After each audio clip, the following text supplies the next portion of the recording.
what did I want to do when I was 12 years old? I thought I was going to be an English teacher. I love to read and I love to write, and surprisingly, this job requires a lot of reading and a lot of writing, so even though I'm not a teacher, it fits right in with what I'm doing today. Okay, thank you. Antonio? My name is Anthonio Martinez. I am the manager of distribution, maintenance, and construction at EBMUD. I've been here for 30 years. I started as a utility labor on the field. I didn't think I was going to be in this position. I wasn't planning on that being my career. I just was looking for a job at the time. When I was 12 years old, I guess I wanted to be an aeronautical engineer. My goal was but once coming here, I took advantage of a lot of opportunities throughout my tenure here at the district, and I went back to school, and I got my degree in organizational behavior and leadership. I was going to get my degree in engineering, but it was going to take me 8 years, so 4 years longer than just getting a degree from a bachelor's science degree from an institution. And it was relative to what I was doing at the time, because I was involved in a lot of union politics at the district. So the degree helped me in that regard. Yeah, it's been a very interesting career at the district. And so we'll have more time to talk about that in depth as we go along the presentation.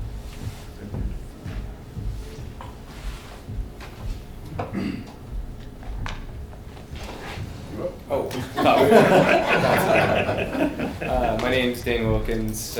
When I first started looking into what I wanted to do at an earlier age, I thought, I'd probably end up being an engineer or something along those lines. But the way things panned out, I ended up remembering a memory of looking over the city from a tall building one day. It was in the evening, actually, and I looked at all the lights and I thought to myself, I want to know how all that works. I want to know how electricity works. And it ended up funneling me into a different pathway than I'd imagined. I originally wanted to do programming and something along those lines, and while I ended up in something similar, I disliked the traditional sense of software programming, and I found something that was much more to my liking in PLC programming, things like that, and it took me down the road of instrumentation, which we'll get a chance to get into a little bit more in a while here. I'm Nick Hansen, work at Central San. When I was 12, I thought I'd be in computers, computer hardware. I built computers, I loved it. But, for me, 10 years ago when the economy crashed, computers was not where it was. So I sought after Central San. I had worked there as a summer student out of high school, and was writing training material. Here's a guy off the street, no operator experience, and now I'm writing training material for new operators. Just because, supervisors would show me equipment in the field and say, hey, can you write about this stuff? Sure, no problem. I got a college degree, I can do this. And, one thing led to another, economy crashes, and I need a job, and Central San magically opened a spot, and here we are. So. Okay, let's see, I guess I'll participate in that part of the discussion. So for me, I grew up in Alabama. When I was a kid, I used to swim on the Alabama River, and I remember on hot summer days after me and my buddies would swim on the river, we would go up and sit on the top of this hill, and we'd look down, and I saw these tanks, and I saw the distribution arm going around spraying water on these tanks. And I was like, man, I wonder what is that? Why are they spraying water on these tanks, and what is it? So I ended up learning out, once I got into this profession, that it was the local wastewater treatment plant. I grew up in Selma, Alabama. And so me and my buddies used to swim on the Alabama River right next to the outfall Of course. of the wastewater treatment plant. And so I found that out once I got in this profession. When I was 12 years old, I wanted to be a professional basketball player. In high school, I played in a basketball game against Charles Barkley, and I found out that I wasn't good enough to make the team very quickly. Okay. Okay, so we've got, I think, a small enough audience that maybe we can just go around the room, and if you could just tell us your name and where you work, and then we'll go into our questions. Hello everyone, my name is Garrett McEwen. I work for the district as a pipe welder for East BAYWORK.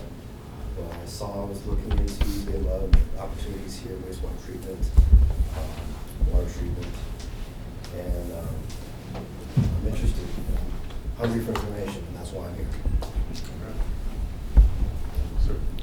My name is Jason Sachs. I'm a student at the Santa Rosa Junior College wastewater program.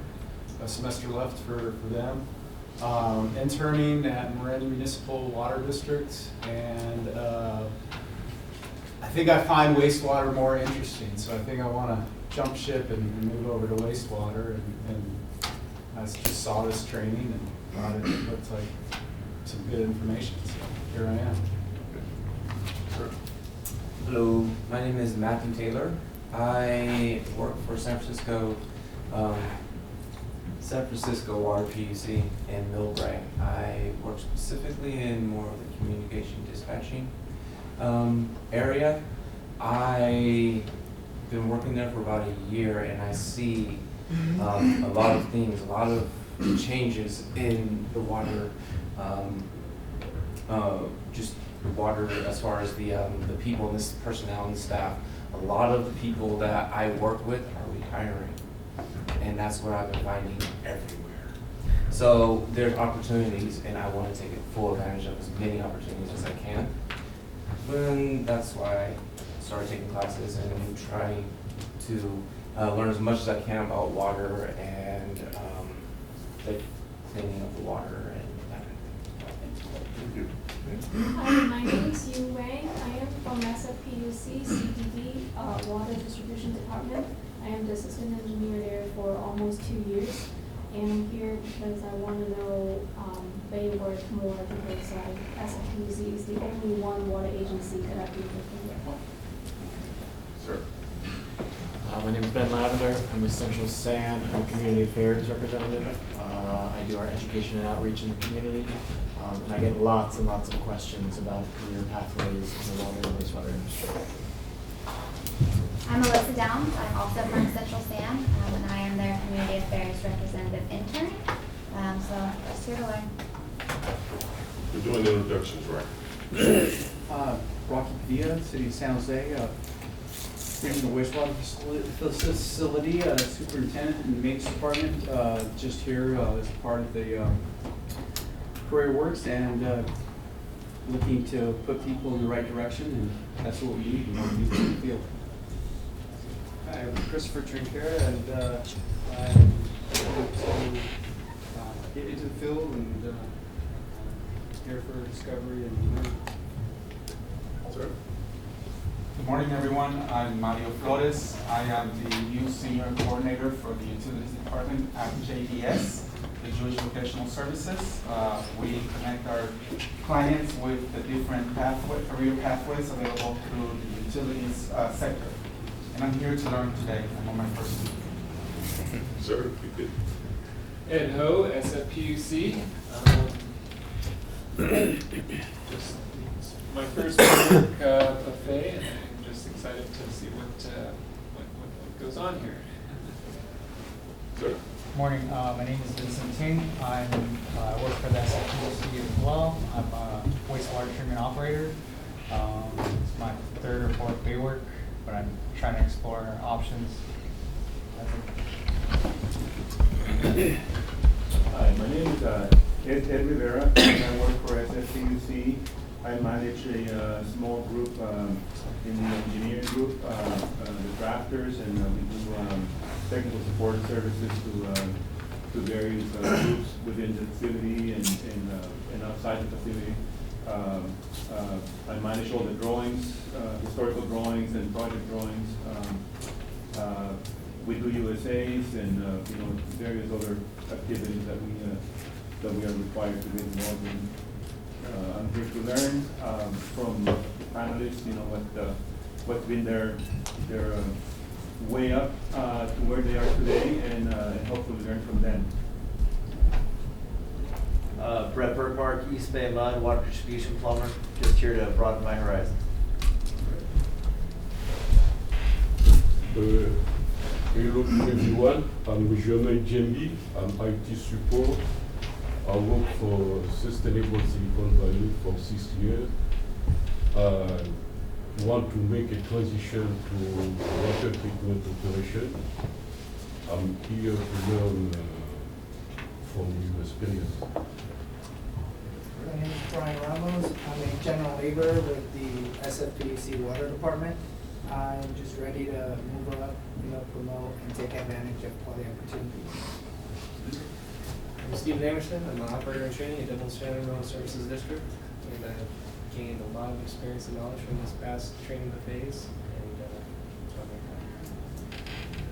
Cheryl Franklin, I recently promoted to the shift supervisor for the main wastewater treatment plant. And I'm actually here to steal some ideas from BAYWORKS today.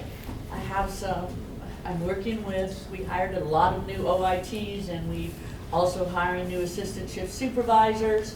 I'm working with the team, we have 3 of us putting this together, so we're gonna steal some ideas from BAYWORKS today and use them to help our people move up in the district. Hi, I'm Brenda Donald. I've been in BAYWORK with Levi for not as long as Levi, but almost as long. I think Levi's a charter member. I got into wastewater much like Nick did, only the recession I was dealing with was in '91. And I wanted to go into biotech, but the economy was horrible. And the local sewer plant wanted a lab tech. And I thought, all right, it was in the penny saver, those little things you hand out. So I went down there, and from there I went from a lab tech to outreach and source control. It was a small operation, and one of the advantages of that was you can do all of the jobs, or at least you could at that time. I wanted to retire in about 2005 and do something else, but I had to quit grad school to have another child, and I got another real job, which was working for SFPUC Wastewater.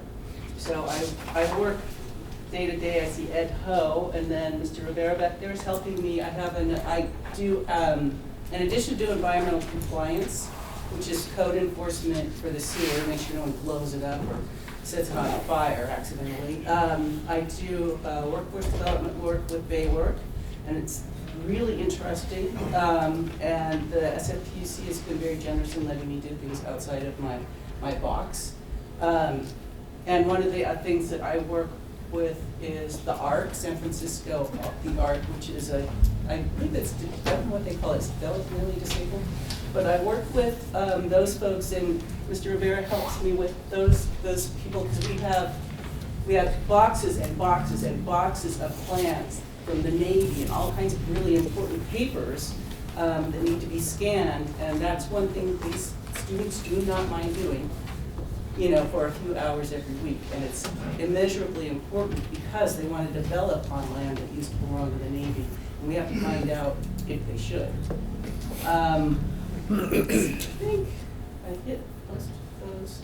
I'm really pleased to find people that are not boomers here, the younger ones coming, because we do need, that's part of what BAYWORK is looking to do, is to transfer knowledge from our folks to the people that want to, absorb it. And I am on the staff preparedness committee. We are in transition, and if I had my way, I would ask everybody who's room to be on the committee, but that's not there yet. In addition, the folks that came in later, I'm going to end my talk with passing out evaluations. So how many do I need? Did you get one? And you need one, and you need one, you need one, and you need one. There we go. Okay, that's me. Oh, sorry. Anybody else? There's going to be more. Fill these out when you're finished, and keep them to me, please.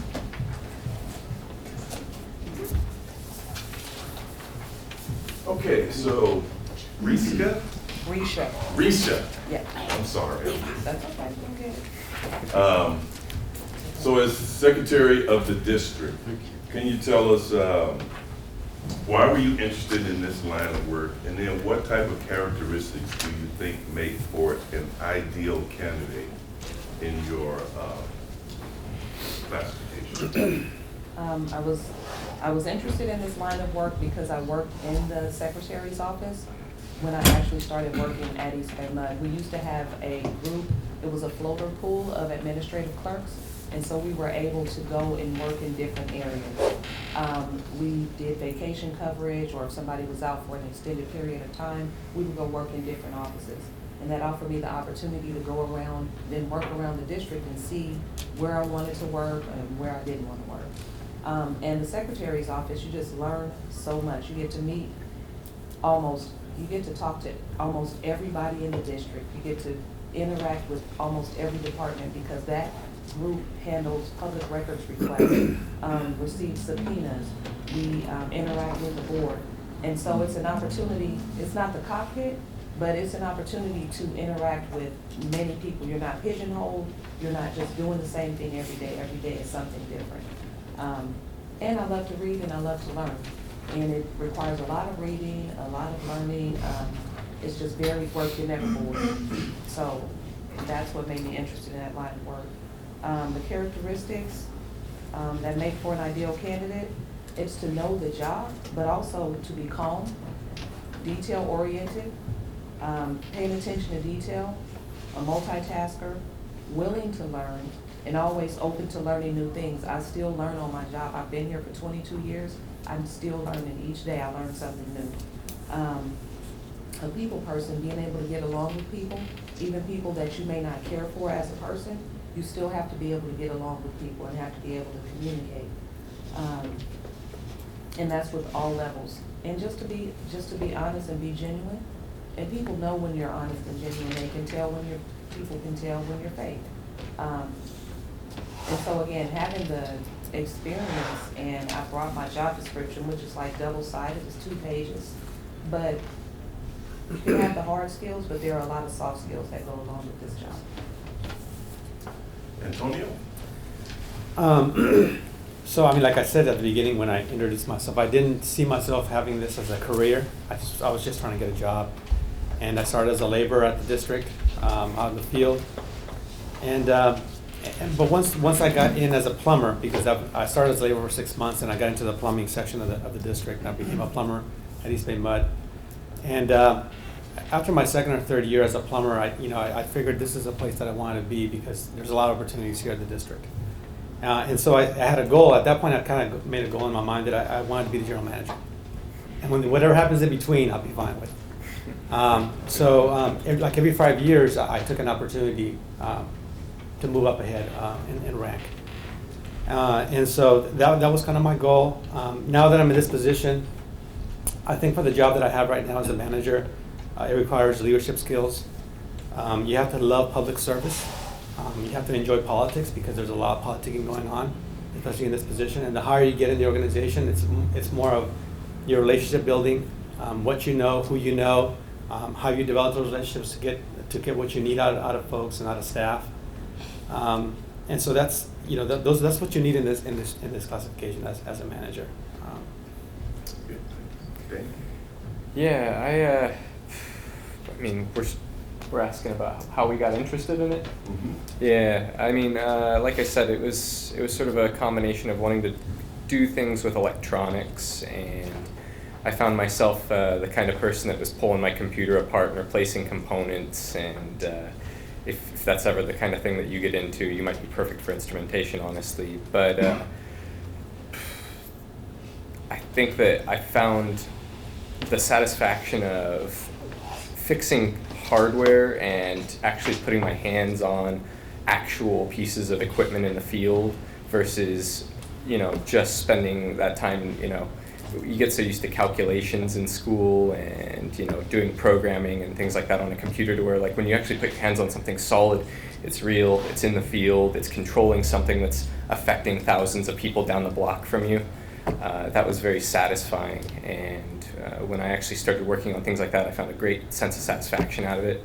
And yeah. Thank you.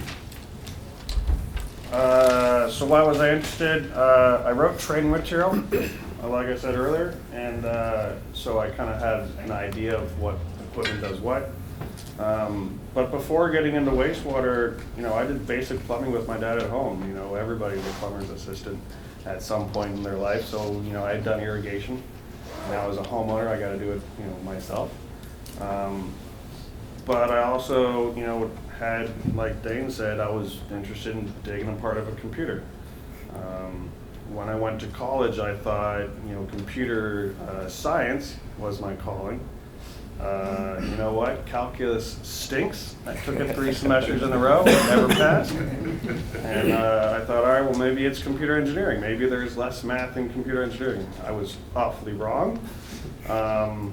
And so for me, in college, I switched to communication. I had to get out. I had to get that piece of paper saying I could complete something if I put my head to it. And, came back to Central San and kind of rest is history. What makes for an ideal candidate? You got to be a go-getter. You got to be hungry for information. There's a lot of people in this room that are hungry for information. It's pretty obvious what you all said. You got to be willing to get dirty. The best operators that are new don't mind coming in their street clothes on volunteer time. Hey, I'll help you derag a scum pump. I'll help you derag a sludge pump. Hey, there's some carbide lime on the ground. Sure, no problem. It's going to get on my, Saturday pants. I don't care. But you also, as you go forward in your career in operations, you got to be willing to take ownership of the equipment that you operate. You need to make sure that you can't look at that equipment like, oh, I'll rip it apart and away we go. No, you own that. You're responsible for it. Think of it like your car. You wouldn't run your car into the wall because, oh, I didn't want to brake. No, you step on your brakes and you take care of your equipment. Bad example, but hope that point gets across. Yeah, one thing that I'm hearing overall from everyone is that, they take their tasks seriously and they work on one task the way they work on, everything. Everything is important. And it occurs to me too that the utilities is like the last vestige of the American dream for a lot of folks. You do need to have an education, a certain kind of certification to be, in certain kind of jobs, but if you start from the bottom and you can see if you do a good job and you just latch on to what you need to learn, you can get there. You can either go to school or you can get ahead just by doing good work. So there's a lot of learning on the job too. Yeah. You learn from the people around you. A lot of people come in at grassroots positions, and they learn from those people around them. Sorry to interrupt. So I think it's a really good place to to work. Exactly. And for me, I like I said, when I found out I wasn't good enough to go to the NBA or get a college scholarship playing basketball, I joined the Navy out of high school. And I was on a Navy aircraft carrier, and one of the jobs I had was operating a desalination plant, which creates fresh water for the ship. And so, when you really think about the profession that we're in, we really provide a public service that our community relies on. So what we do for a living is really, really, cool. And sometimes we take it for granted, like the PG&E power shortages. I didn't have electricity at my house for 3 days, and you take it for granted when it's not there. The other day I saw a statistic that said worldwide more people die every year from lack of safe drinking water than die from all forms of violence, including wars. So you think about that. We take water for granted, but there are a lot of places in the world where people don't have access to something as simple as a safe water source. So when you have a profession and you're doing something like that for a living, you're protecting people, you're protecting the environment.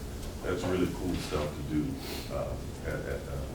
as a professional, or do that every day when you go to work. I'll throw a footnote in there. That was something I found about myself too when I was thinking about what I wanted to do.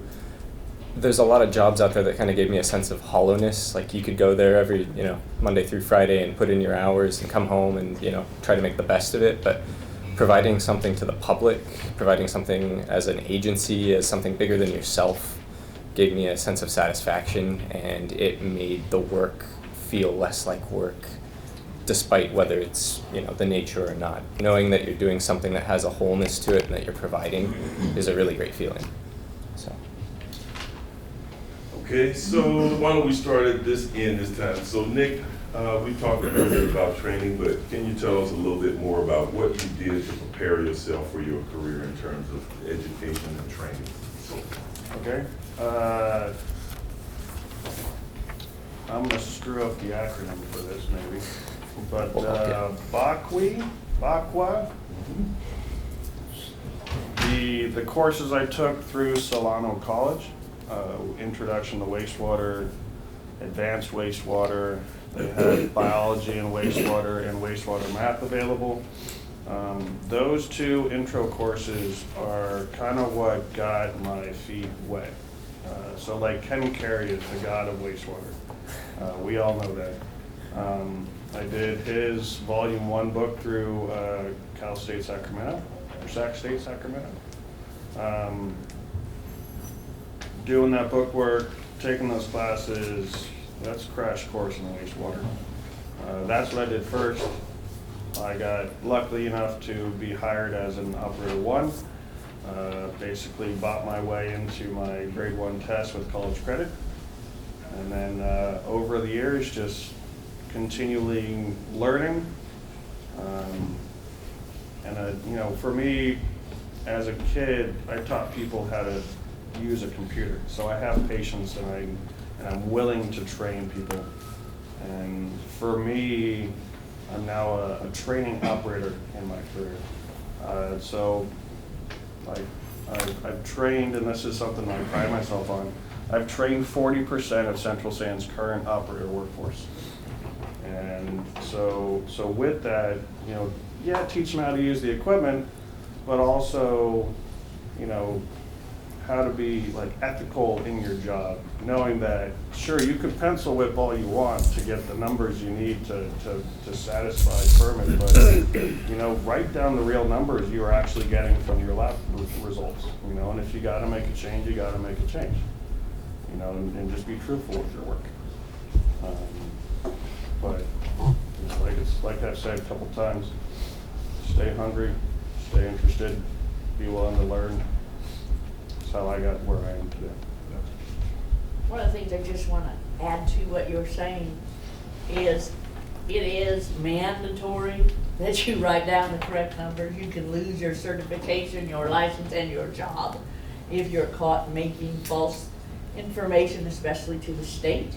We at EBMUD, and as I'm sure your company, that's something we hone into our operators. It's very serious charge to put down falsified information, even if it's, gee, I should have taken that reading, I didn't, but here's what it generally comes out to be. That's wrong. If you don't take a reading, you leave it blank, you explain it later, but you don't falsify any of your numbers and keep your job at the same time. So I just got an idea for a new course, which is a course in ethics and utilities. So I think that's something that people kind of dance around a little bit. It's just an idea. I feel having taken, 2 graduate colleges, I went to the University of the Pacific in Stockton. 2 graduate college, you have to take a course in ethics.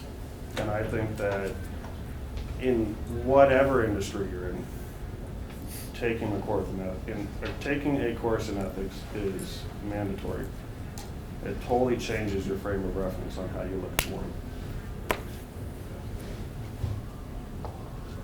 Hey? Yeah. Preparing myself for where I got in my career, I went to Los Medanos College, and I know there's some other colleges. I heard San Ramon, I believe, is another one that might have some other programs going on. There are a few popping up. The Bay Area is becoming more and more aware of the industry as a whole as a part of BAYWORK's efforts, which is a great thing. I came from Los Medanos, like I was saying, though, and they have an E-Tech, which is electrical technology. They have a process technology, it's P-Tech.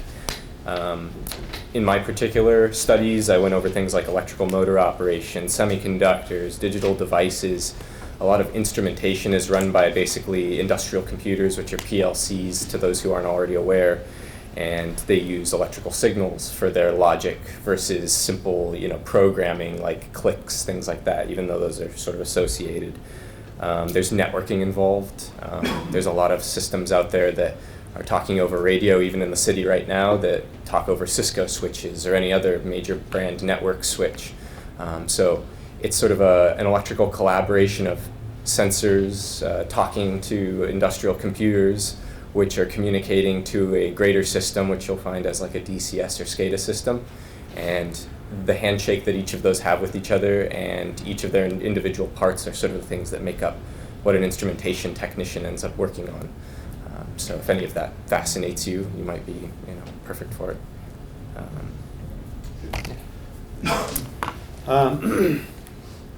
So I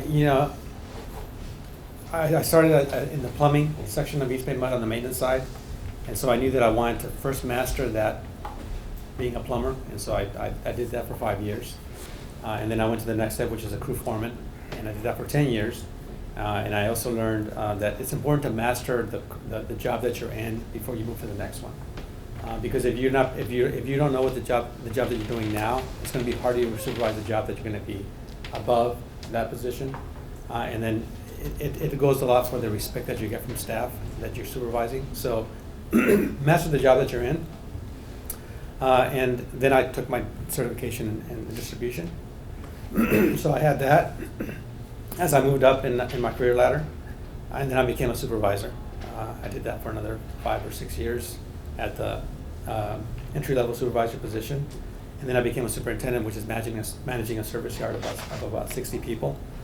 And then at that point, I needed to go back to school because going back to school gave me the skills to really hone on my leadership talent that I had to develop. And then it taught me something about ethics, which changes your framework, like you mentioned already. And it's important because it gives you a different perspective about education. And it was necessary for the next step in my career anyway. So, but it took me 8 years to get that done. So it's a commitment you have to make for your career. And now I'm in this position, and so now I'm looking forward to retirement pretty soon, and then on to the next step or the next chapter in my life. I was fortunate to work in the Secretary's office for, actually when I started at East BAYWORK, I actually temped in that office a few times over the course of about 2 years and was able to learn the functions. And there was a lady who worked there, her name is Marie Plum. She worked at the district for 42 years, so she was like a historian. She took me under her wing and taught me everything that she knew in that office. She was the executive secretary in that office. And when she retired, I became the executive secretary in that office and worked closely with the secretary, just learning everything that she did. I just wanted to know everything that she did. Wasn't even thinking, I was actually wanting to go and work in our IT department. That didn't happen. I was applying for jobs to work in IT, and I kept getting, you don't have a degree, because I didn't have a degree. Had experience, but didn't have a degree. So when I got that, you don't have a degree, the person you were competing with, you guys had the experience, but you didn't have a degree, I went that day, wrote out a plan that I was going to get a degree. Not to get the job that I have now, but I was going to get a degree. So when I went to apply for another job, and the degree was the deciding factor, that would not take me out of the game. I started school in '96, taking one class a semester before I even came here. And when I got you don't have a degree, I set out a 5-year plan and went to the Peralta schools. I went to school online, went to class, worked full-time, and also went to Cal State East Bay and graduated in 2013 with my bachelor's. So it takes work, working full-time, working overtime, doing homework on the weekends, doing homework while you're coaching a cheerleading squad, while you're at football games, doing what you need to do to get where you want to be. It takes hard work. Again, also learning the job. you want to know about the job, you can go in. Don't go into it, I always tell my children this, don't go into an interview and say you can do anything, because you will be found out if you get hired for the job and you can't do it. So always be honest about what you can and what you can't do. If somebody is asking for something and you can't do it, I can't do it, I know about it, I can learn it. Be honest. But don't go in saying you can program something, or you know how to do these calculations, because if you get the job and get on the job and you can't do it, it's just a bad thing for you, and you can also harm somebody or harm some equipment. So preparing, went to school, learned what I needed to learn, and just always open to learning. Even now, I still learn. Just like I said before, I'm still learning every day. And I have the same experience as well. I started out as an operator in training with the city of Mo as a wastewater operator. And then I went to Solano Community College in the afternoons, got an associate's degree in water and wastewater treatment. Then after that, I started thinking, well, at some point in my career, I want to move into management. So I went to school at night and got a bachelor's degree in organizational leadership. And I'm now an instructor in the BAYWORK program that Nick mentioned. Good enough. And so I'm at a point where actually I'm probably about 11 months away from retiring myself. And I've gone from working during the day, going to school at night to get an associate's degree, working during the day, going to school at night to get a bachelor's degree. And now I'm at a point in my career where I am teaching the next generation of water and wastewater operators. And I'm probably at a point where I could go to probably 80%, and this is just what gives me, kind of leads into one of the next questions, the greatest sense of satisfaction at this point in my career. I could go to probably 80% of the wastewater treatment plants in the Bay Area and look on the wall and see a former student of mine's certification on the wall. And that's a real cool thing to do, or to recognize that, I mean, those people took the classes themselves, but just to participate kind of in the next generation of operators coming into this profession is a real cool thing. So that's one of the things at this point in my career that gives me a great sense of satisfaction about the work that I do. What about you, Rischa? Working with our staff and our board and the public, and also in my position, I'm able to work on different committees and make an impact for the people who are coming behind me, or the people I work with. I'm working on we have a diversity committee here. We had a values committee, and Antonio was on that with me, where we developed the district's values.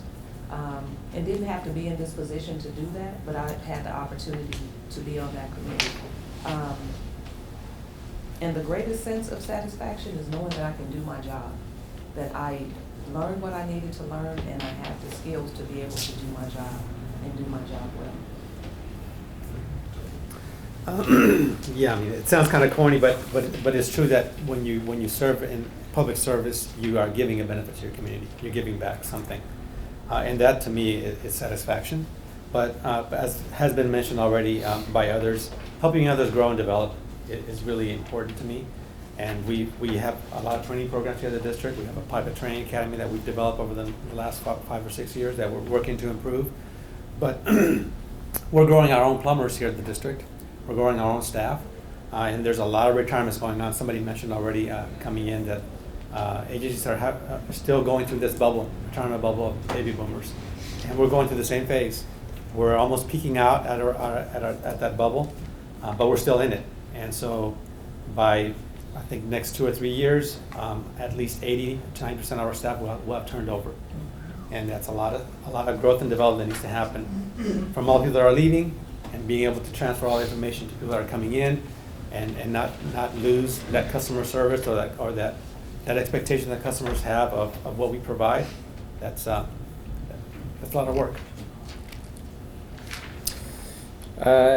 Personally, I love being in the field. I think I've said it a couple times. If you ever felt like you were looking for something more, maybe something a little more hands-on, you might end up being in something similar to what I do. I just love fixing equipment. You know, if we have to shut down a road to pull up a 2,000-pound cover in the road, which exposes a bunch of equipment that's been there since the 60s, and you have to install a new flow meter, you're pulling wire through conduits and wiring it up, knowing that the last person that wired that up did it so many years ago, the piece of equipment you may be installing yourself might be there for 5, 10, 15, 20 plus years, you never know.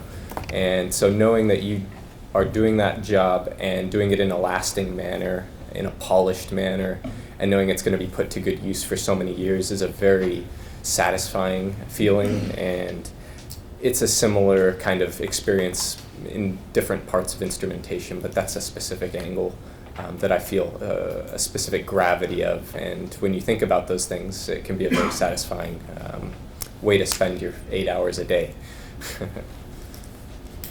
I worked swing shift for 7 years, and I'd always come in on swing and stuff that was broken didn't get fixed. And so when I moved to day shift, I made it my goal every day, if something's broken, I'm writing work orders, I'm getting stuff tested and fixed so that when the back shifts come in, it's working for them. So for me, you know, my greatest satisfaction is knowing that I'm leaving the plant better than it was when I got there in the morning. Does anyone in the audience have any questions about, you know, how do you become a district secretary or a distribution manager or instrumentation person or wastewater operator, or maybe any other profession in our industry that we might be able to answer? Sure, I'd like to add to that. Not only the professions that are in front of us, but also there's even more of a variety of fields. You've got the maintenance field, which I'm in. You've got lab. You've got administrative. We have operators.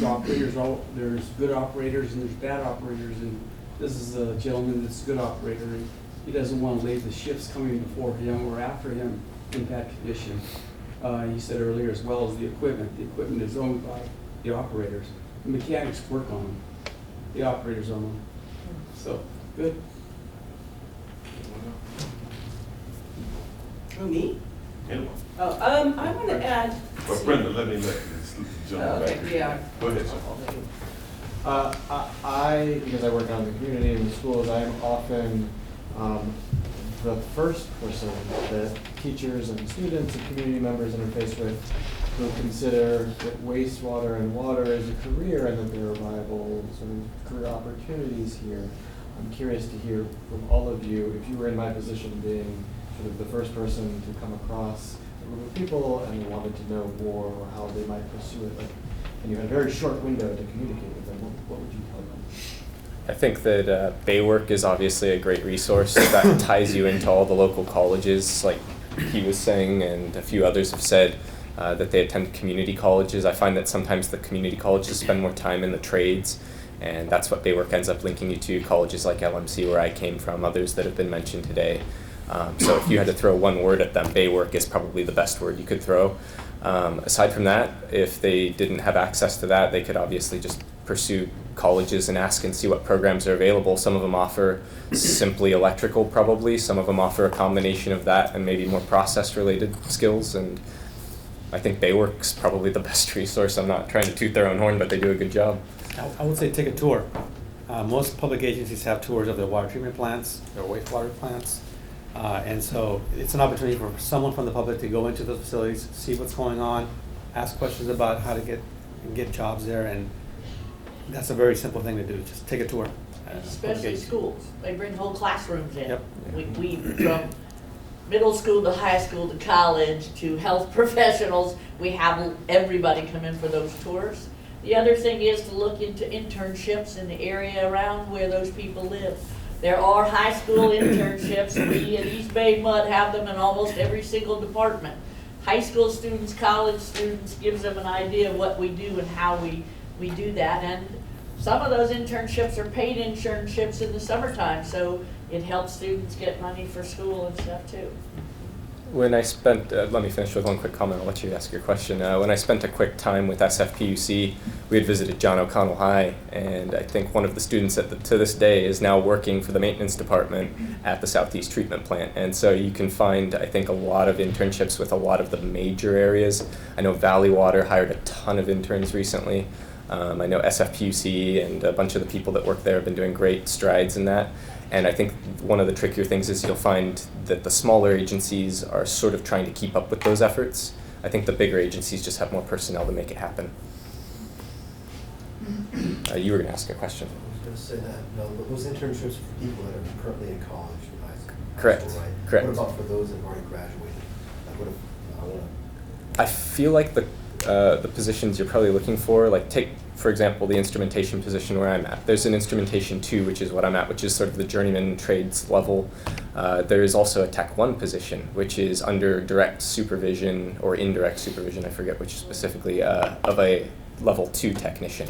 So there's positions like that throughout the Bay Area that you'll find that are sort of tailored more towards people that have knowledge, they know what they're doing, but they're looking to get their first few years of experience under their belt before they're sort of let loose to do their own work. So those would be what Internships you are look open for. for people who graduated also. Oh, okay. You just have to apply. Okay. All right. What about volunteer opportunities? I guess. Well, there's a case study right there. Yeah, I was a Stephen. volunteer when I first got into operations. I was a volunteer through Dublin Center Water Services District. And I still had my main job, and I had a baby, or I had a wife who was 2 months pregnant when I first got into the career path. So working, doing Baku classes and volunteering at Dublin Center Water Services District took me a year and a half before I finally got hired on there full time. But I mean, I put my work in and I studied through Baku and through the experience through Dublin Center Water, and I hired to fund the volunteer. Okay. So an avenue that hasn't been discussed is also the local union hall. You know, like IBEW, International Brotherhood of Electrical Workers. They have apprenticeship programs. I'm sure the Pipe Fitters Union has apprenticeship programs. I'm a local 1 public employee union. We unfortunately don't have an apprenticeship program, but you know, there's got to be in all the trades a union hall you can go to and get information. Okay. Definitely, yeah. And then maybe it's, gosh forbid I say this, maybe it's not wastewater. Maybe it's oil refinery. Maybe it's building construction. Maybe it's, you know, every field is hurting for people. Thanks. Yes. Just to add more to this is BAYWORK is a good connection, and we're looking for 11 OITs for the city of San Jose, and that invitation goes to BAYWORK. So you know, if you're looking for a job and looking for a place to go, BAYWORK is a good connection. That's where we funnel, employment opportunities, and it's good that you're a part of this because they're out there. On that note, I can't stress this enough. With a lot of the agency positions that get released throughout the Bay Area, it's often like a hiring window of maybe a week, week and a half. And the best thing you can do for yourself if you're looking for a position, for those that aren't already in them, is to go find those positions you're specifically interested in on those websites where they're going to be listed and sign up for an e-notifier to your email so that when you actually have that position open up, you get notified, and within that short span of time, and it is short, I promise, you can apply and get yourself into the circle. So. Yeah, that's an important point. I mean, the try to, whatever profession you want to get into, you need to try to network, obviously, with people that are in that profession. So BAYWORK is one of the avenues you can do that. CWEA is another avenue. The BACWI program where you can take water and wastewater classes. And I teach those classes for a couple of reasons. One is the classes are funded by a lot of agencies because we're trying to train the next generation of operators in our profession.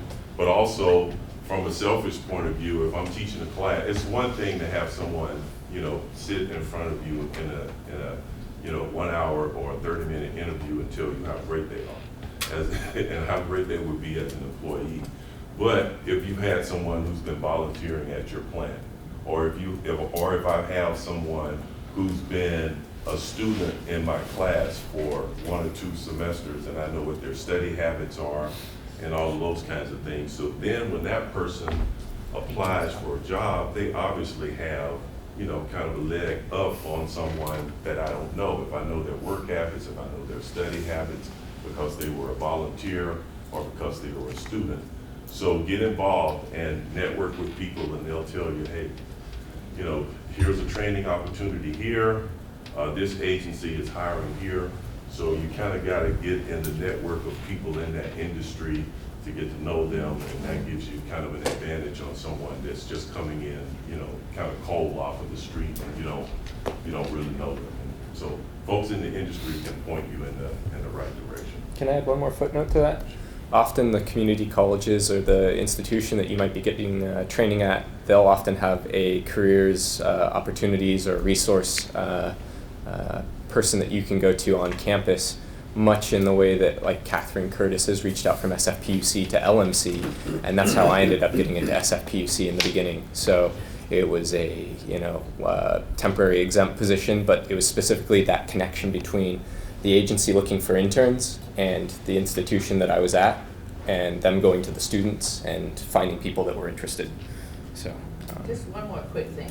Public institutions are a lot slower in hiring than private institutions. So if you need a job tomorrow, applying at a public will not happen. It takes time to take applications, to review them, to set up tests, to go through all of the things that you need to do for a public job. So it behooves you to have something to fall back on while you're trying to get into a position. And I can honestly tell you, for me, a public institution is the best thing for almost anybody, because you have retirement, you have benefits, you have things that aren't always offered in the private sector. So it's worth waiting and working hard for. Definitely. Can I add just a couple of comments regarding education? I know that many of you came up the ladder without bachelor's degrees, and you got your bachelor's, later on in your careers. And I am also one of those examples. I was an airline mechanic for 20 years for United Airlines, and I came to work for the wastewater industry, and I didn't have a bachelor's degree. So right now I work in engineering, and in order for me to keep moving up, I need to get a bachelor's degree. And one of the things that I had to do was to go back to school, and I'm doing it through an online program. And I highly recommend doing online school. It's really making it much easier for me to be able to get to that point. I see another question over there somewhere. Yeah, how do I find more about the BAYWORK program? Or Contact me. I'll give you my. There's a the website is BACWE.org, which is BACCWE.org. But contact me after the session, and I can get you connected with BACWE. What's We can BACWE stand talk. for? The Bay Area Consortium for Water and Wastewater Education. So essentially, what we do is we take the water and wastewater curriculum. Used to be just Solano College, but now we take the curriculum from Solano College and Gavilan Community College down in Gilroy. And basically, instead of teaching those classes, having to go to the campus to take those classes are taught at a few strategic locations around the Bay Area so people can have better access to them. So similar to BAYWORK, BAYWORK has about 25 member agencies. At BACWE, I think we have about 22 member agencies. So the fees are paid to take the classes, the books and all of that is free. And again, there are people like myself who are the instructors in the program. Most of us are also managers at local utilities. And so this is just a way for us to help train the next generation of water and wastewater operators. Is that .org.com? I didn't catch the last part. .org. But yeah, contact me, because sometimes our website is a little flaky sometimes. So contact me and I'll talk to you about the program. Speaking about Bakri classes in Solano, they go sometimes hand in hand, and so when you're looking at classes in Bakri, sometimes it'll advise you to go to the Solano website, and it'll say restricted, but you can take the Bakri classes through the Solano College. You are eligible to do that as a Bakri student. You just have to move with an instructor. Okay, so we talked a little bit about college, and I think, Rischa, we kind of know what the answer is for your profession, but why don't you talk a little bit? Do you think college is necessary for your job? It's a requirement for it's in the job description, it's required that you have a bachelor's degree in business administration or public administration. But this job also correlates with city clerks, deputy city clerks. There are clerks in other water agencies. And so there's only one secretary of the district at East BAYWORK. If you go to a city, you have a city clerk, and that city clerk can have deputy city clerks. You have county clerks, the county clerk recorder. So the jobs are kind of similar in the functions. So if you're looking to come to a public agency or to a city or a county, and you look at the jobs, you'll find that the jobs are similar. Some of them, I know a couple of the city clerks, they don't require a bachelor's degree. It's experience and maybe a high school diploma, maybe an associate's degree. But for this position here at East BAYWORK, a degree was required. Antonio. Do I think it's necessary? I'm kind of on the fence on that. So I asked my boss this morning, my director, would you hire somebody in my position without a degree? And he said, I'd consider it, right? And we've had this, him and I have had this discussion on many occasions. There's a lot of water agencies around the country that don't require degrees for these type of positions. Los Angeles Department of Water and Power, someone in my position and above me does not have a degree, or it doesn't require a degree, because they have an internal support system for their staff as they grow them to elevate to these positions. And they don't like to hire at this level from the outside, because they want somebody who understands the people that work there, who understands the relationship building that happens over time, because that's going to help the organization work more fluidly. So, but right now the way we're constructed at East BAYWORK, it is required to have a degree in this position. But if we support our staff and grow them and give them what they need to be able to act at this level, then I would say no. But right now we don't have that support system in place, and a degree is required. And I would say it's the things that we don't teach our staff is the critical thinking skills. We do offer some classes about critical thinking, but it's a one or 2 day class that we offer from some consultant that comes in. But you need a semester full of critical thinking, of ethics that was already mentioned, because you operate at a different level when you make decisions for the organization, and you have an impact on 200, 300 people, and you have to have a bigger understanding of what your decisions and how they impact those staff, and that requires some education. So. And I just wanted to add something. If you're already at a public utility, at East BAYWORK we have tuition reimbursement, and so I believe it's $3,500 a fiscal year. And if you work it right, it's $7,000 over a year's time, because our fiscal year is June to July. And so you use the tuition reimbursement to go back to school. And even if the class is not geared towards what you're currently doing, if you let the person who is administering the program know that ultimately I want to go into wastewater treatment. I may be a plumber right now, but I want to go into wastewater treatment, and so I need to take the certification courses. Then tuition reimbursement you'll be reimbursed for taking those courses. His director that he was talking about, who was pretty big on education, worked to get a program where staff can get $1,000 in advance, because sometimes it's hard to go. Classes are Cal State East Bay, it was expensive, I remember, but my tuition reimbursement paid for it. But if I didn't have the money to start out, you have to pay for the classes. You have to pass with a C, and then you get reimbursed. That's the tuition reimbursement. Well, now you get $1,000 to at least start the class. You pass the class, you don't have to pay it back, right? And then you keep going, and from there you keep going. And so if you don't work for a company, and there are private companies that have tuition reimbursement as well. So even if you're working somewhere, and again, it's not, the training is not specific to what you're doing, but what you want to do, look into that look into the tuition reimbursement. You'll be surprised. Make sure you have a plan though, because if you don't have a plan that's already kind of laid out, look at the job that you want to get to and have a plan to get your education that's going to help you get to that job. I met a student at DVC when I was going through my general education at DVC, and that student happened to be an employee of the district, and she had 200 units of college credit already. Wow, And that's a lot of credit. That's a lot.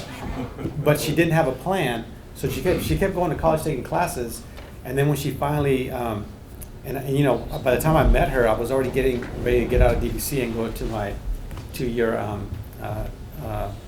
state college.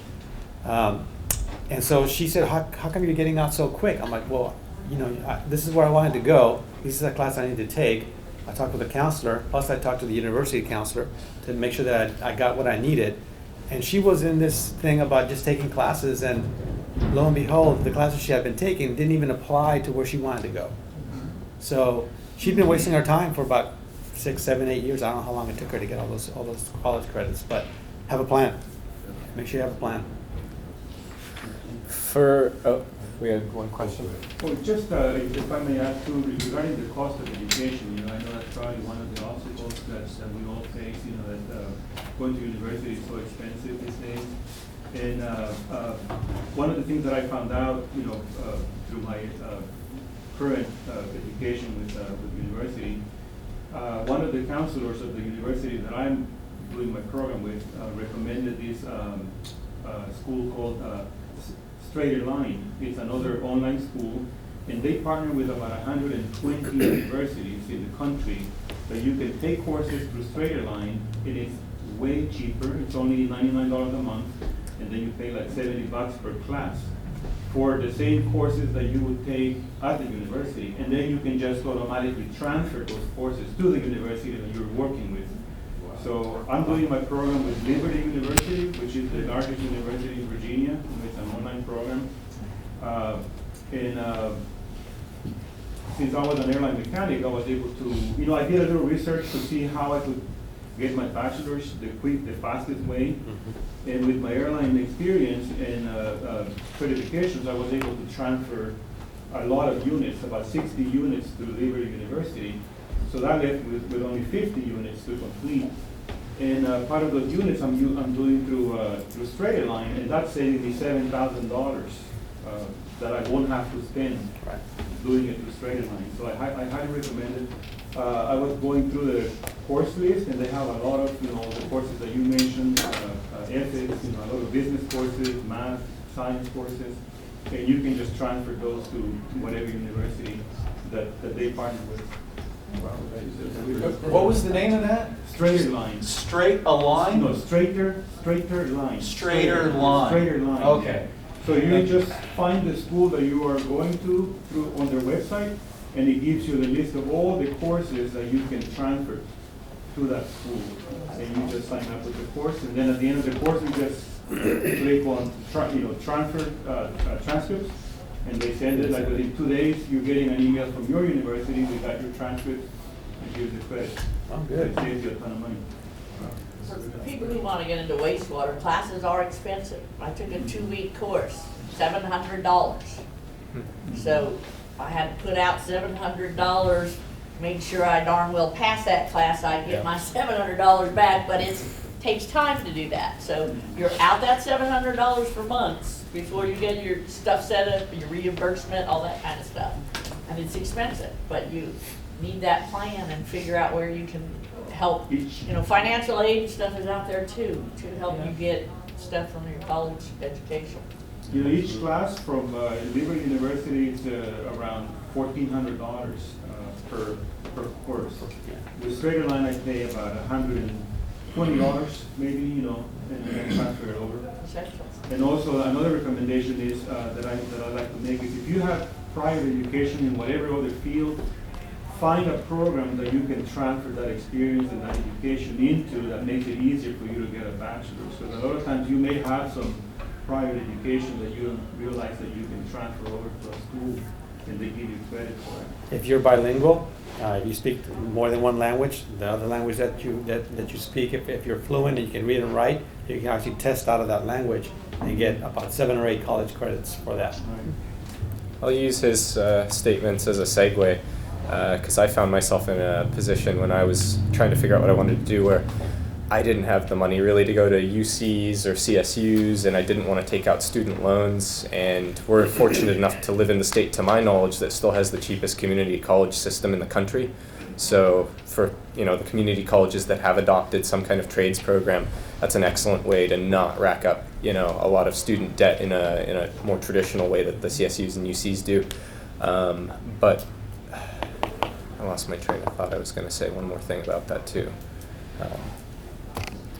It'll come to me. But yeah, those are good resources because you can save money. And I think I remember what I was going to say. Much like Antonio said, you want to have a plan, and whether it means that you can only squeeze in online courses in your evenings to make it work, then that's the avenue you have to go. If you're still in a fortunate position where you can take courses that aren't restrained to just the evening hours or just the morning hours, I think the world's a little bit more open to you than some, and take advantage of it. And yeah. I'm gonna be quite the opposite. Having had a college degree, when I was in high school, the big push was you gotta go to college, you gotta go to college, you gotta go to college. Well, you know what? College isn't for everybody. My parents said to me, go to college, get that piece of paper. I'll be honest, UOP is not a cheap school. I was lucky, my parents had a college fund for me. I could have used $160,000 on something else. So, maybe it puts a spotlight on me, I don't know, but I don't think college is for everybody. There's a lot of heavily mechanical people that college, what's that gonna do for you? Maybe you get an engineering degree, but hey, you're gonna beat yourself up for 5 years, and you gotta do a co-op, and you gotta do this, and then even still you're up to the wazoo in debt. If you're passionate about something, seek it out, go get a job. A lot of you guys are trying to get into the field. If you care enough about something, you'll seek out your own information. Have a friend who's into mechanics or works at an auto shop, do it. Go try to get an internship. Go time to volunteer yourself. Put yourself out there and seek it out. You don't gotta spend a ton of money to get this kind of knowledge. You can get it from peers. Can I make one last comment? Sure. I remembered what I was going to say, and much like Antonio and Rischa, their positions, the higher you go up certain ladders, you may require degrees, and you may find yourself in a position where you have to go back and get some more knowledge to progress in your career. Fortunately, there are also a bunch of careers, instrumentation being one of them, whether I want to admit it or not.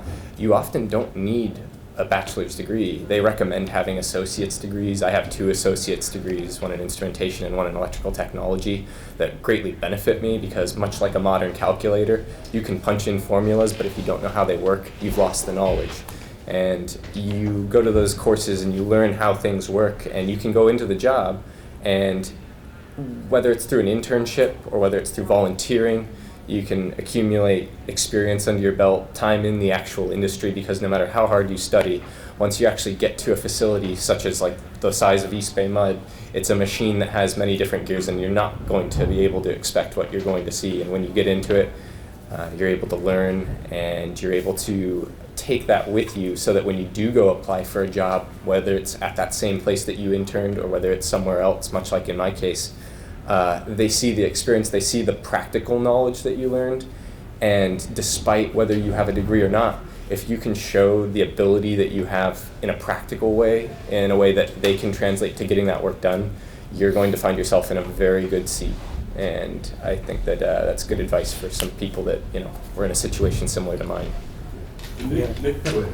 I just wanted to touch on if you decide to go for education, there are grants as well. There's at least 2 grants in this state that pay pretty well for people that are over 25. So for me, I ended up waiting to go to school because I didn't want a lot of student debt. And when I graduated, I had a little bit, but it was nowhere near what the other guys or girls had. It was pretty significant. So I would recommend looking at grants free money, all you have to do is ask for it. Do the job, you know, do the work, and then that's fair, you know. And then if college isn't right, because it isn't right for everybody, hands on, you know, like what got me first interested in this was I like doing it on a small scale, you know, like you know, our food scraps we throw away, and you know, kind of the societal things as we grow up with our population, we're gonna have to change some things. And I've always liked just to try it myself, and, you know, on a small scale, whether it works or not, to get some knowledge. And that's a very good, you know, point that Nick made, is that, and as was mentioned, you can have a great living in this industry without having to, you know, get a bachelor's degree or go to college. There are a lot of very good jobs in this profession. In fact, just this morning, I was talking to an operator on my staff. He's an operator too. He's been an operator too his entire career. He's one of the best operators on my team. And he was showing me this morning on his smartphone a house he just bought in Patterson, 2,400 square feet on 4 acres, beautiful property, lake in the backyard. And he's done that in this industry, working as an operator too, for 30 years. So you can work in this industry, you can have a good life, you can take care of your family, and it's not necessary, depending on what you want to do. And everybody's not, you know, college material. You know, I have a son and a daughter. My daughter has a degree in computer science. My son, my wife is forcing him to take college classes, but my son is not college material. But he's more disciplined than my daughter. You know, if you walk in my son's room, you would think he was in the military. Everything is neat. I mean, he's just, you know, and he's going to be a great employee for somebody one day. But he's not college material. My daughter, she's got a degree in computer science. You walk in her room, clothes are all over the place. It's like, so, you know, people are different. And so this is one of those industries where you can make a good living, or you can make a good living without necessarily having to get a college degree. You can do important work, you can do interesting work, and you can make a real contribution without having to go to college. It just depends on, you know, what you want to do.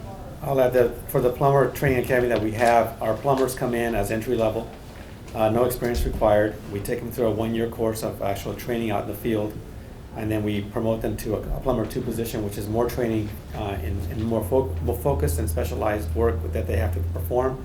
And they eventually end up going to other places. I mean, some stay as plumbers, but they end up going to distribution, they end up going to wastewater, they end up going to water quality. There are so many different things that they can do, but the base knowledge that they have as a plumber gives them the opportunity to go to different places and try different things within our organization. So, you know, you don't have to come here and I'll be a plumber for the rest of my life. That's not how it goes.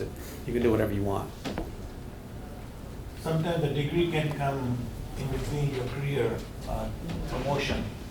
For example, you're working for 15 years, 20 years, and you're ready to promote, but that next level requires a degree, college degree, then you're stuck. You're stuck to that same level.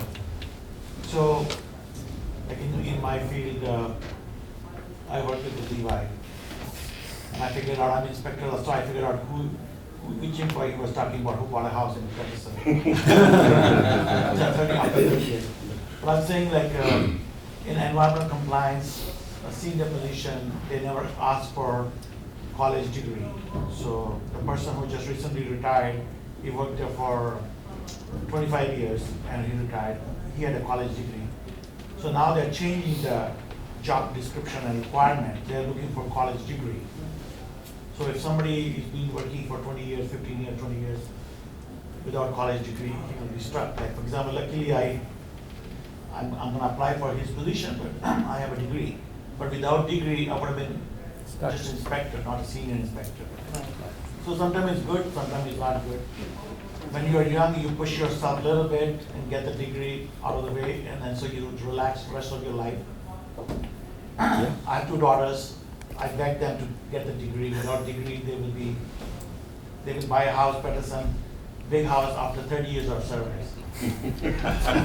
So, one of the things you can look at too, when you come to a larger company like East Bay Mud, you can come in at the ground level pretty much anywhere.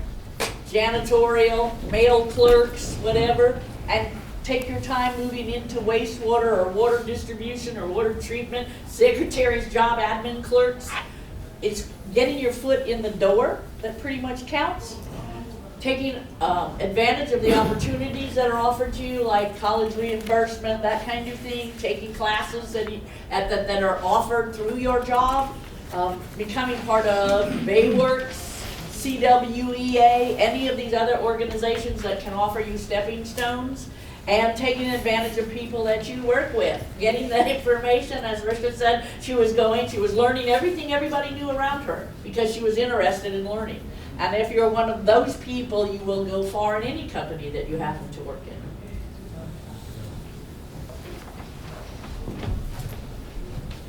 But yeah, we have our own construction crew, guys. We have carpenters, plumbers, inspectors, everything. So, it's not just learning to be an operator. At Wastewater, I was a construction coordinator for 3 years, and I worked with all of our construction guys.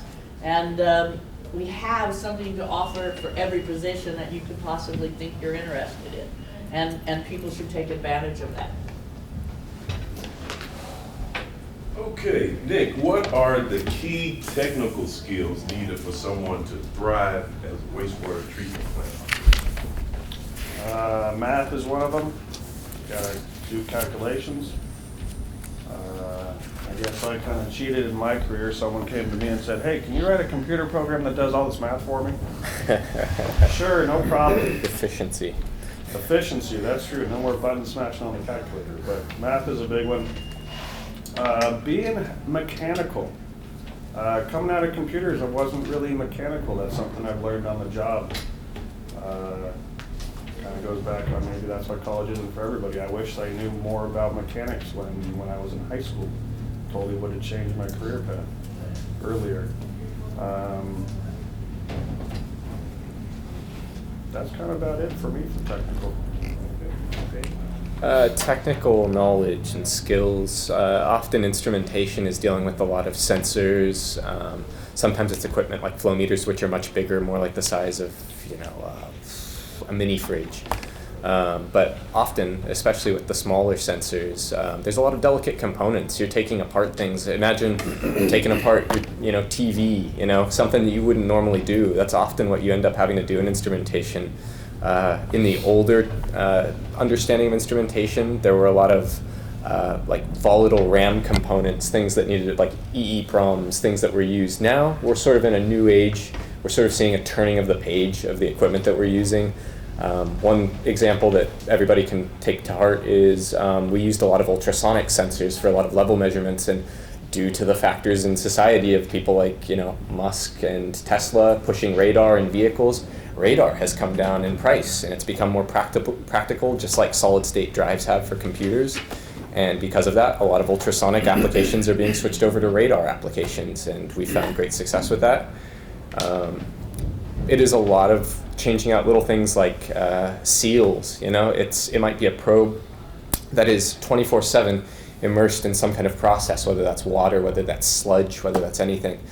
And a lot of the time, those optical windows are cleaned with things like wipers that are on timers. Those wipers need to be changed. The motor that drives that wiper might go bad. You might have to change out the little motor on that. If you pull it apart, there might be O-rings and gaskets that keep it watertight. It's sealing it back up together once you've repaired it.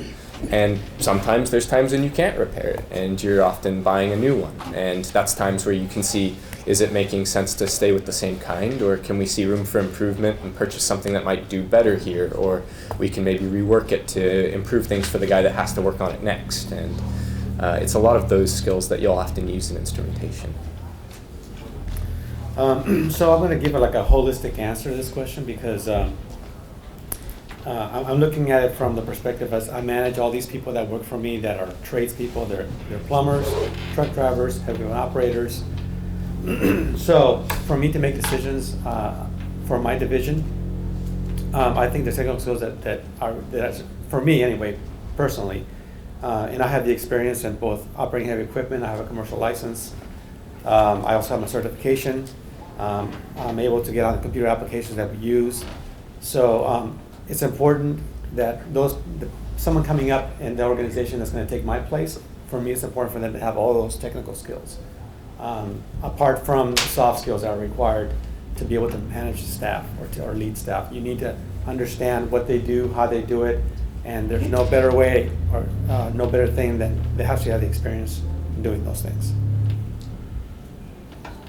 For my position, definitely computer skills, knowing how to use tablets, cell phones, because we assist our board members when they have issues with their tablets, cell phones, camera equipment.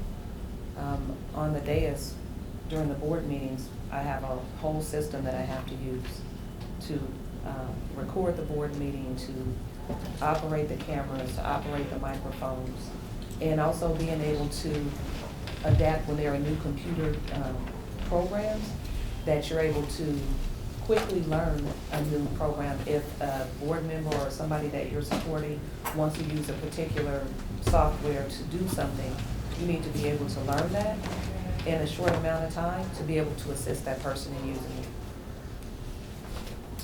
Okay, Rischa, what are the soft skills that you think are necessary to be successful in the job? I talked about that earlier, and Antonio said some things. Being a leader, but also being humble and being a leader. Being able to work with a wide variety of people.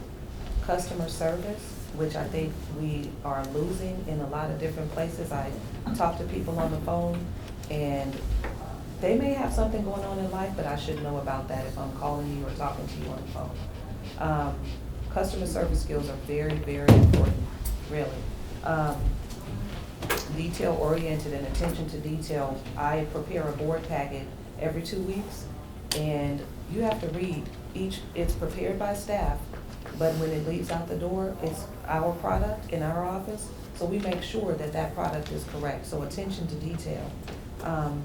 Being able to communicate, an effective communicator, being able to speak to somebody, it doesn't matter if it's a board member, if it's Senator Barbara Lee's office, if it's a janitor here at East BAYWORK, being able to talk to somebody and being able to communicate. What else? One huge thing for me is being calm. I can walk into a room and we have meetings in this room and we have to set up microphone equipment. And I walk in at 8:15 and we're gonna have an 8:30 meeting and none of the equipment is set up. I cannot show that if we don't have this stuff set up in 10 minutes, we'll have a problem. You have to remain calm. And so those are things I may be a little tense inside, but it's not something that you want to exhibit to others, because then other people start getting kind of frantic. It's like, okay, everybody, it just doesn't work. So those are some of the soft skills that come to mind.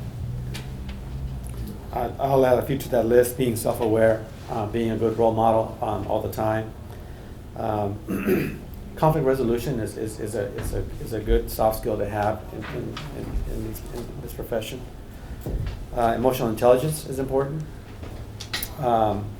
and just a combination of all of those things, including the ones that Rischa already mentioned. They're required soft skills. In terms of like instrumentation, I guess I'll start actually before that. One of the things that I found when I first started working permanently at a place where I knew that I could be spending the next 10 to 15 years of my life, maybe longer, was actually realizing that you need to make connections and alliances, and I guess alliances might not be the right, friendships with the people that you're going to be spending the majority of your time with. There's an interpersonal skill level that you need to acquire that I actually didn't find that I really, had to the level that I do now. And it's important because those are the people you're going to be working with. You have to collaborate with them. You have to coordinate work with these people. You have to go to them for ideas. They might throw ideas at you, and you have to come up with solutions. And one of the things actually with instrumentation, to push that aside and focus more on my role, is often to take a step back and look at the work before you jump into it. And I'm sure that that probably applies to a lot of people's jobs, but specifically when you're dealing with things that are delicate and electronic and sort of intricate in nature, before you dive into things and go taking off 10 wires that aren't labeled and are all 10 different colors on 10 different landings, you want to take a second, assess where things were and how it's actually wired before you go ripping it apart. And so in saying that, there's sort of an assessment phase that you need to do in my kind of work. And aside from that, it is a lot of coordinating and scheduling and working with your superintendents, working with your boss to figure out when he can open up a window of time to go work on something in particular. So skills like that. Crisis response. Working well under pressure, either regulatory or process limits. PG&E power shutoff. You know, what's your course of action if your plant goes black? How are you going to get things back up online? We used it UV for disinfection, so a power outage is a serious thing for us. But in the same token, we also run 5 high-pressure steam boilers. So it's knowing the process limits of what that equipment can and can't do, and just working well under pressure when things aren't going so great. You don't, while you're freaking out inside, Right.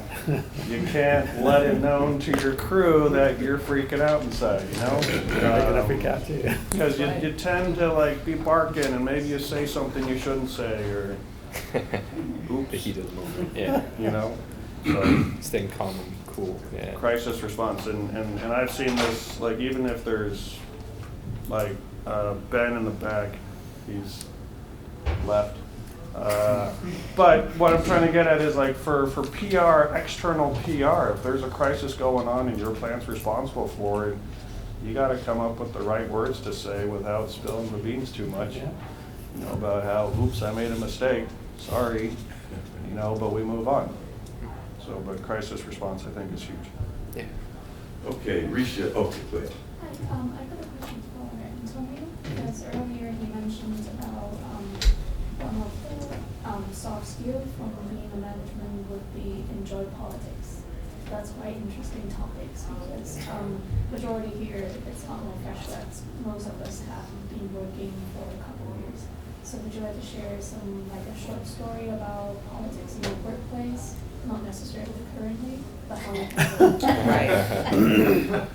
Without exposed too much. Sure.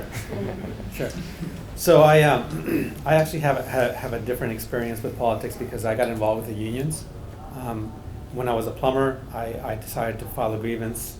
I actually won a grievance on my own, and that got me really interested in the union politics.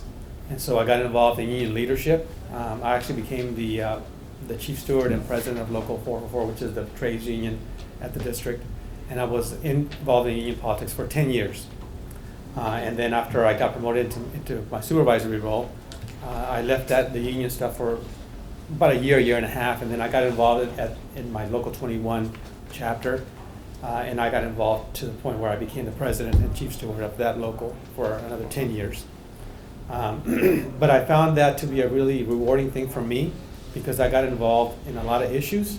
I helped a lot of people, and I was in the room with decision makers, with management staff, senior management staff at the district, and I had a bigger impact on what happened at the workplace with either the supervisory staff or the maintenance staff. And I just enjoy working with people. I enjoy helping people. I enjoy finding solutions to things.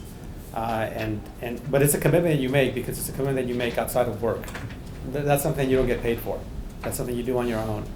And that's why I mention politics because of that. Because it's about the people. People make an organization run. People are the ones that do the work. And getting involved at every level of that, of how that happens, it was important to me. Anyone else want to comment on office politics or career politics? I mean, often you'll run into things even in the field technician side of things, which is what I'd really call myself ultimately. You find times where one department is focused on A, B, and C, And in your department, you may want to attack a specific agenda item that's been on the back burner for 3 years, but in doing so, that other department is going to be upset in some way where they go, well, our A, B, and C aren't the same if you do it that way.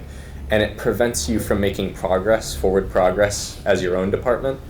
And it takes time. Sometimes it just takes a certain amount of time, and eventually they sort of cave into going forward with it. And ultimately they end up liking it, or maybe they don't, but there's times like that where it can ultimately take time to get things resolved because the tug of war doesn't move in any one direction. It just stays static.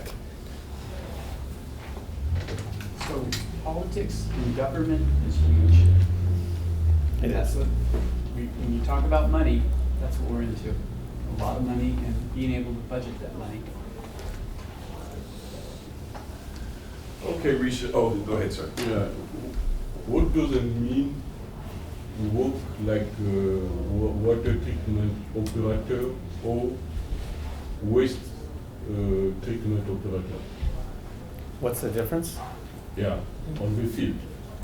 I mean, from a process standpoint, you're dealing with two entirely different, processes. So, for example, like in the clean water side of things, there's still things like solids handling. There's plenty of solids handling in clean water, but it's a lot different than wastewater. Wastewater, you're dealing with obviously certain factors that are like the bulk of your process. But in like clean water, a lot of the things that take ours, for example, it comes off a system that's passing through, for the most part, farmland.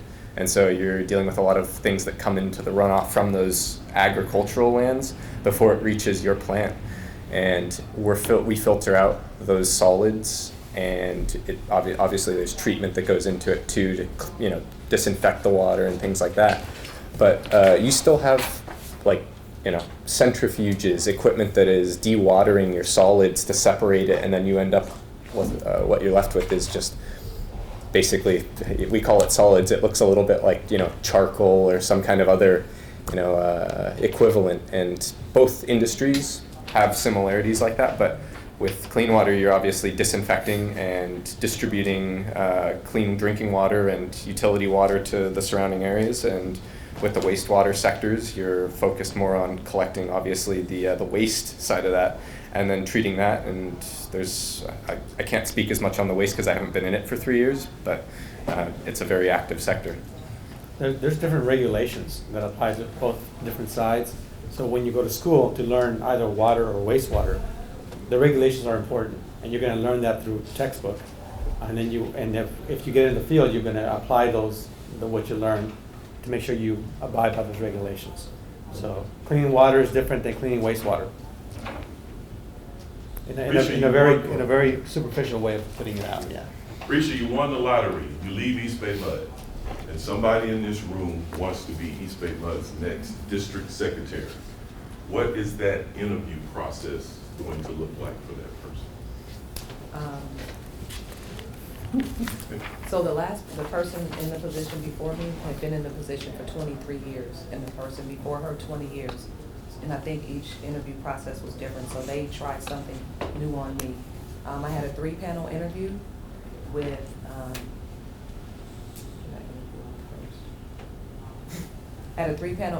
the general manager, the general counsel, and the current secretary of the district. And they went in on me. I had to explain. I couldn't just, I had to explain what I knew. You have to know the government codes that you're responsible for administering in your office. You have to know the rules, the regulations. They didn't ask many questions about the soft skills, but they needed to know what knowledge you had, because we're governed by the Brown Act, for instance, on how to conduct meetings and how to agendize meetings. You can't just talk about that. You really need to know how to do it, because you're the expert. If something happens, they're going to come to you. And so I had this 3-panel interview with general manager, who I worked for at the time, the secretary, who I used to work for, and the general counsel, who I worked with. Then I had another 3-panel interview with 3 board members. And they came in with some questions that were coming at the soft skills. Like, how are you going to get along with people? If you're presented with, they gave more scenario questions. So And you can go and like Google interview questions, you can prepare yourself. But the one thing I went in and did was I was honest. You want to go in and you want to be honest about what you know. Don't ever go in and say you know something. He just gave the example that you have something with 10 wires on it and they're not labeled. Don't go in and say you know how to use that or you know how to fix that if you don't, because it's going to come out. And you can harm yourself, you can harm a piece of equipment, or you can harm others doing that. And my job is not, I'm not gonna blow up anything, but I could cause some serious damage. We could get sued if I didn't know some of the regulations that govern our office. So the interview process was intense. I walked out, was like, oh my goodness, what did I say? You don't even remember kind of what you said. But I did remember telling them I worked with these board members from 2007. I worked with them for a while, and they didn't recognize what I did, and so I just kind of left them with the movie Hidden Figures. I'm like, I'm that person in the background making things happen, and you don't even know. And so I was able to tell them, I know what kind of food you like. I know your food allergies. I know things about you that you may not think is necessary to this job, but it is, because if you come here and you're coming to do a job, it should be seamless for you. You shouldn't have to worry. I'm coming here to make decisions for this agency, so I shouldn't have to worry about, are there peanuts in my meal?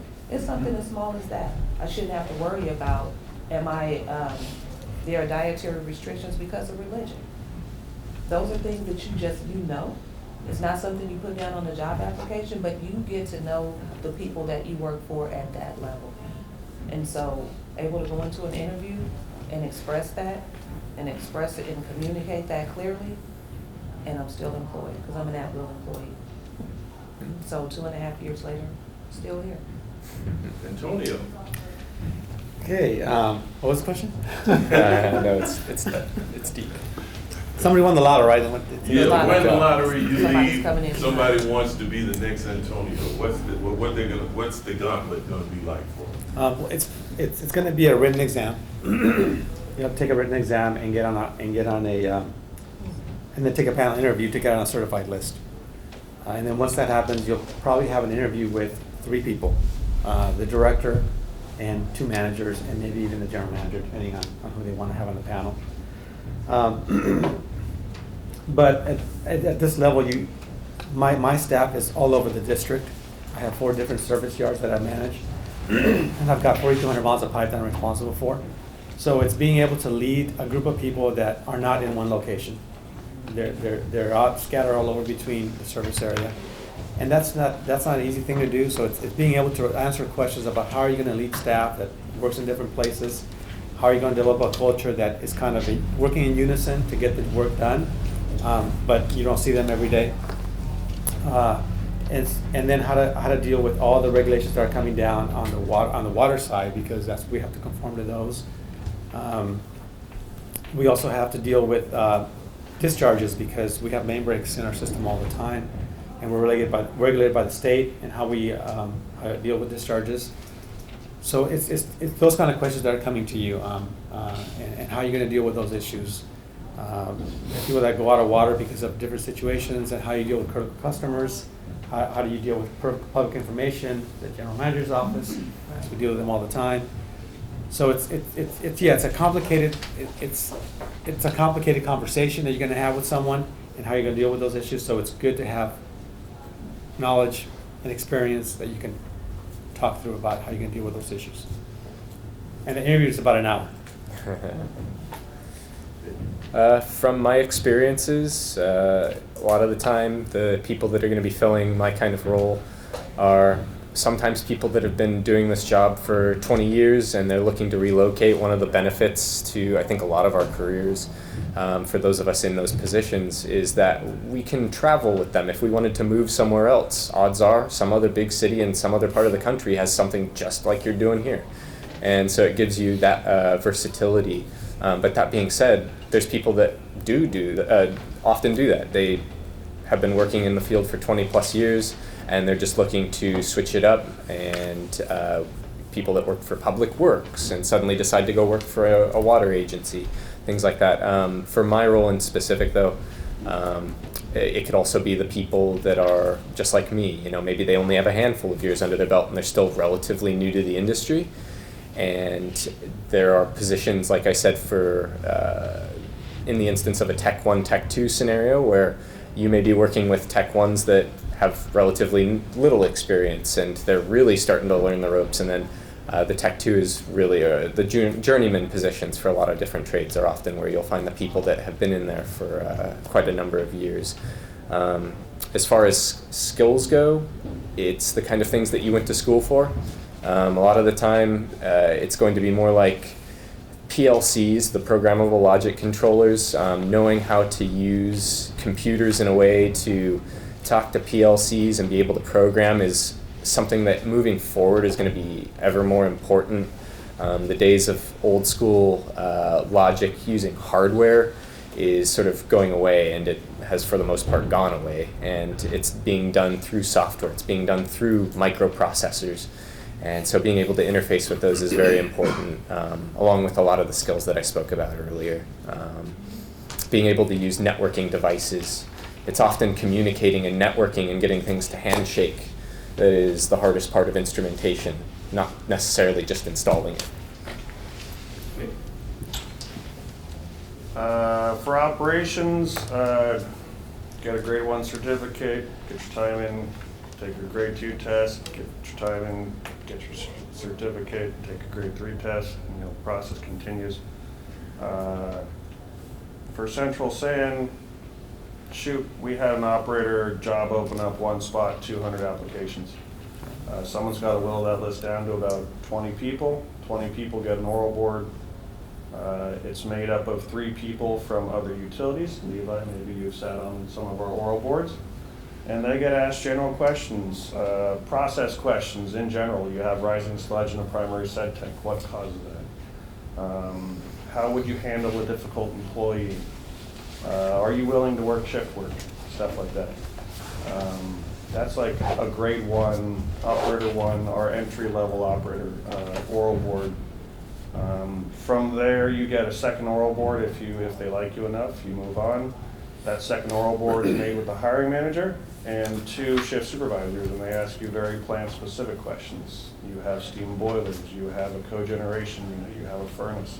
That's all stuff probably 90% of the plants in the Bay Area don't have. We're more like an oil refinery and less like a treatment plant. Then once you're hired as a 1, to get up to my level, it's 12 to 18 months as a plant operator 1. You put in your time, you take your grade 2, you promote to a 2, another 12 months. Go get your 3, promote your 3. 3 years as a 3. As long as you have your 3 cert, you can, and there's an opening, you can promote to a senior operator. Senior operator also comes with doing all the book work, getting certified in the 3 areas of the treatment plant, taking boiler class because you're responsible for high pressure steam, stuff that can kill you, and letter of recommendation from the supervisor. You are responsible for the plant just short of the shift supervisor. And if the shift supervisor steps out, you're responsible for his job as well. So to get to my point, it's a lot of work, but if you put in the time and the effort and you got the drive and the motivation to do it, you can get there. From a quick, blunt standpoint of it, because you guys actually might just want the hard details, with a lot of the positions, and I think yours might be similar, the interviews, you know, like he was saying, you often are in front of a 3-person panel. It's often going to be somebody like a maintenance supervisor, in my specific position, like a maintenance supervisor, you might have a superintendent in there, but often they'll pull people from other agencies and people that are similar to what you're going to be doing. They know the trade that you're going to be doing, so that they're able to hire quality candidates. It often is a few questions. I remember I think getting 3 questions that were more fundamentals, circuit questions, things like that, PLC related questions. If you run out of analog spots on an analog card, but you have an analog signal, how do you get it to the PLC? Something like a little bit tricky like that might throw a curveball at somebody. And often there's a probation period for individuals that show a certain aptitude. I almost feel, from my own personal perspective, Probation isn't often for those people. Probation, I think, is really to show your colors so that you get to see somebody's work ethic. But for the people that actually are good at what they do and aren't just trying to squeak by and sort of have that sort of imposter syndrome that we all kind of feel from time to time, but on a real basis here, it's not really intended for them.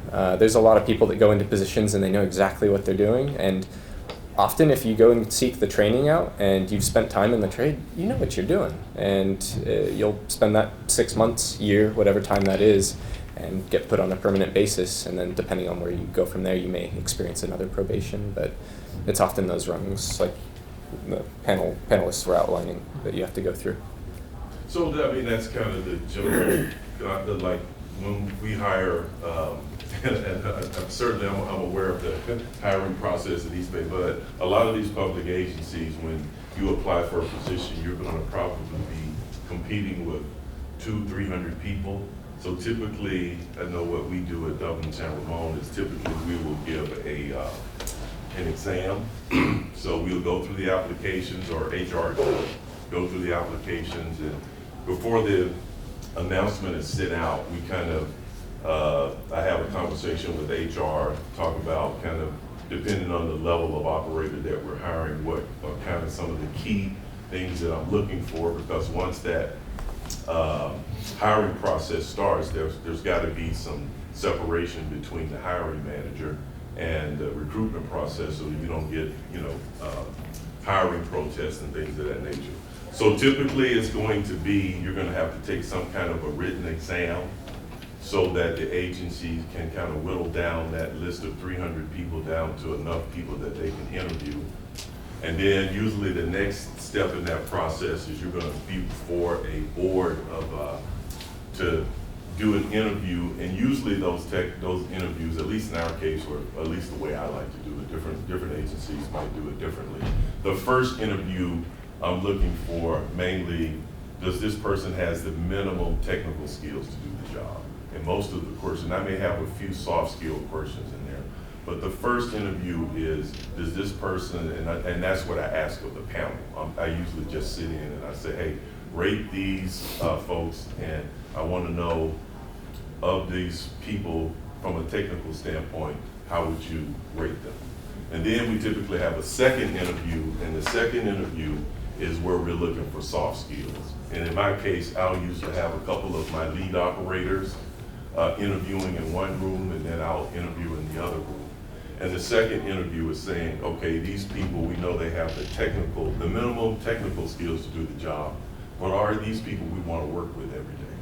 Based on their personality, based on the soft skills, based on what kind of, you spend 8 to 10 hours a day around someone. That's a very important decision you make. Yeah. You sometimes you spend more time with the people you work with than the folks you do at home. You're moving, you're doing this, you're doing that. So when you make a hiring decision, you're making a relationship decision. That's going to be. I mean, you might be sitting there for 25 years with that person. Right. So it's a very important decision, and then you go into the, obviously a probationary process. So that's typically what the process was. So any kind of final thoughts or any final questions? Wages, very important. Operator, instrumentation, base wages, can you tell us? Wages. For us, start at $60,000 a year with the full benefits package that Jerry Brown has governed us with PEPRA, if you're new to the industry.